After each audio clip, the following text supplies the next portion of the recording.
The last remaining heroes of the country joined forces and cast a powerful banishment spell. The absolute evil disappeared from sight with a threatening gesture, and a faint whispered, "I'll be back," could be heard coming from its lips. The absolute evil had been banished, and its essence shattered into several pieces. Its reign of terror had ended. The good people of the overworld rejoiced, and an era of peace began for the Alliance. The evil creatures were driven back into the underground, doomed to serve as cannon fodder for pleasure-seeking adventurers.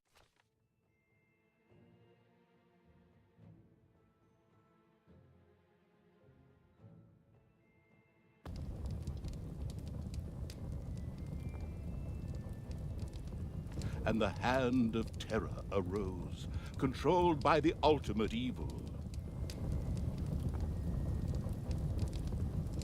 Come on, Hand of Terror, arise, damn you! Methinks that exploring the surrounding area would be a sensible strategy. However, to do this, light would be required. Still not bright enough. An old throne room was revealed by the light. The circumstances remained a mystery. The Hand of Terror flew through the throne room, following each and every thought the ultimate evil had. After a few flying sessions, the ultimate evil was able to control the hand with ease.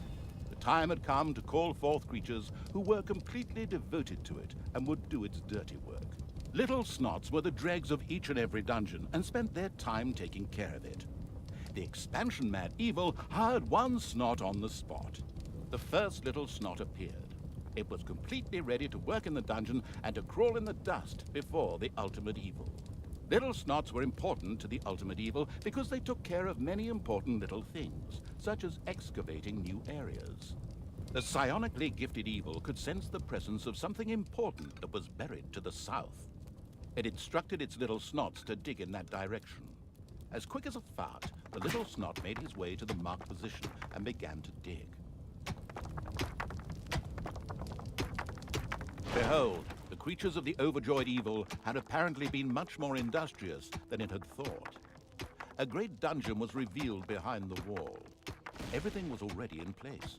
Doors, traps, a well-filled treasury. Wait, treasury? And where, if you please, is this treasury? Oh well. One can't expect too much of these mindless little Snots. First of all, some gold had to be dug out to make space for a treasury to be created. The Hand of Terror swiftly marked a few small gold veins so that the Little Snots could excavate them.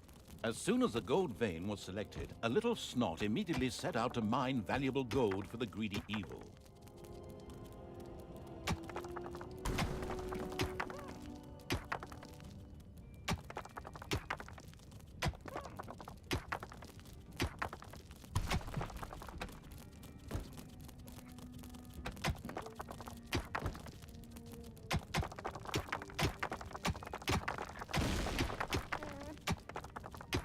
Once most of the gold had been mined, the Hand of Terror quickly created a treasury on the spot so that the precious metal could be safely stored.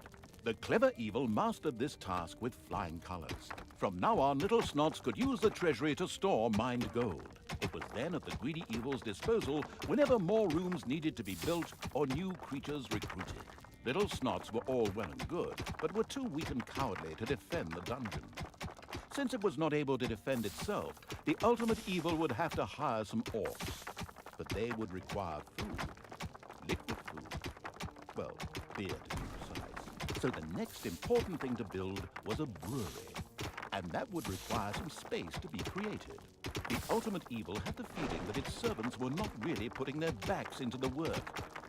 Might a hearty slap from the Hand of Terror change that? The sadistic evil encouraged its creature to work a little faster, with a friendly but not at all gentle slap.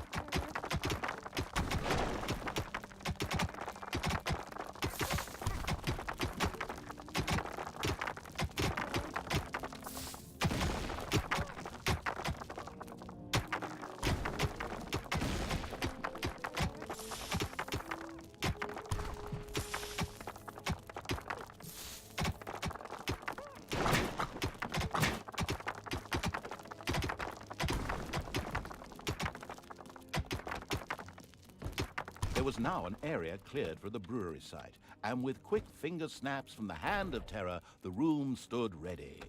Excellent. But the recently built brewery lacked a brewing copper. With a sigh of resignation, the overworked evil set about taking care of that too.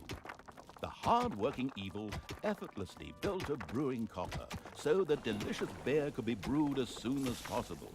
One of the little snots started working on the brewing copper. The nostalgic evil banished all thoughts of Oktoberfest and brass bands. Those would have to wait. More important tasks had to be completed first. Both beer and gold were now available in the dungeon, so it was time to hire some creatures to defend against greedy heroes or whatever else snuck around underground. At present, it was only simple orcs declaring undying loyalty to the ultimate evil. The rest of the horde was scattered to the winds. Orcs were defensive, close combat specialists, capable of dealing with many opponents. However, they were very vulnerable to ranged attacks. It's payday. An eerie gong rang through the halls. It did not bode well for the ultimate evil's treasury stocks, for at each sounding of the gong, the creatures would collect their undeserved wages. However, there was little it could do about this, as it was chained to the throne. Thus, it had to give free rein to its servants' desires, for the time being at least.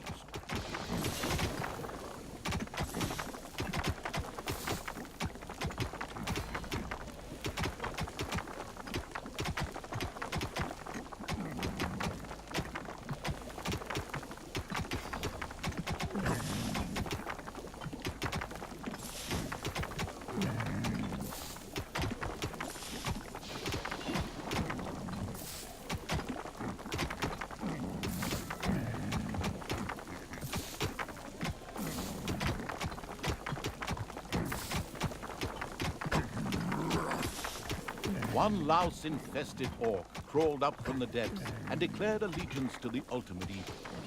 The first step towards the creation of a powerful army had been taken.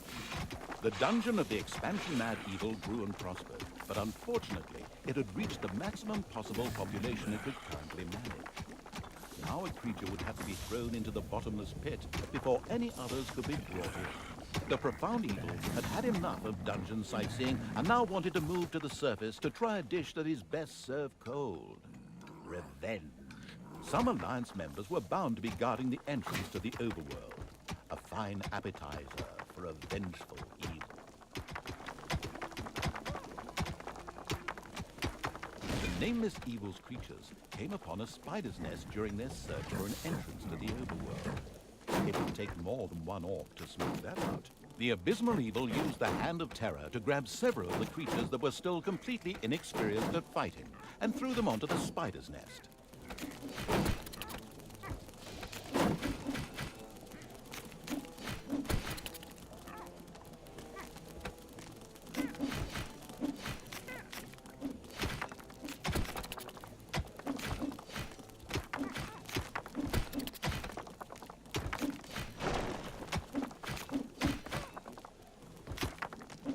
The spiders dropped like flies. The strategically well-versed evil patted itself on the back, proud that it had led its troops into battle with such aplomb. And by led, I just simply mean chucking them at the enemy. The basics of a dungeon were now in place. However, the brewery was puny and didn't really have room to store beer barrels in, and the treasury was also anything but impressive in size. Quickly, the expansion-hungry evil set out to enlarge its dungeon. It's payday. The evil has awoken, but its brothers are still asleep. Huh? What on earth was that? That's not in my script. What a weirdo. No matter. We'd better get back to concentrating on the dungeon.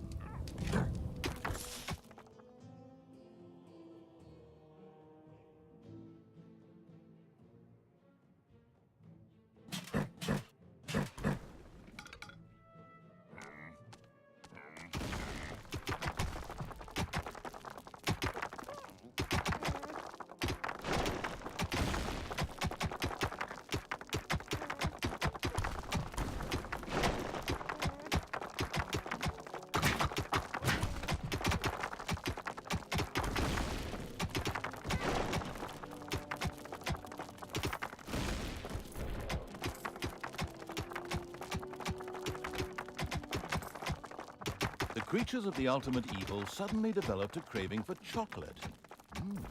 Chocolate. The huge monstrosity loomed out of the darkness on 8 legs. This dungeon's human guards had been ancient history for a long while. Now it was home to a huge spider and her brood. Would Sam and Frodo escape it and continue their journey to Mount Doom, or was this the end of the Ring Bearer? Hang on a minute, that's not the right text. Where were we? Oh yes, a huge spider, henceforth called the Spider Queen. It would be necessary to eliminate the Spider Queen before the Horde could reach the surface. The Spider Queen sent forth a wave of her children. Of course, the ultimate evil was fully aware of this danger and immediately prepared to defend itself against them. At least, that's what I hope. The vile perversion, once called the Spider Queen, had nothing more with which she could fight the Horde. Later, the sensitive evil would have her innards made into a lava lamp. The way to the surface was open. Now it was time to put those vengeance plans into practice.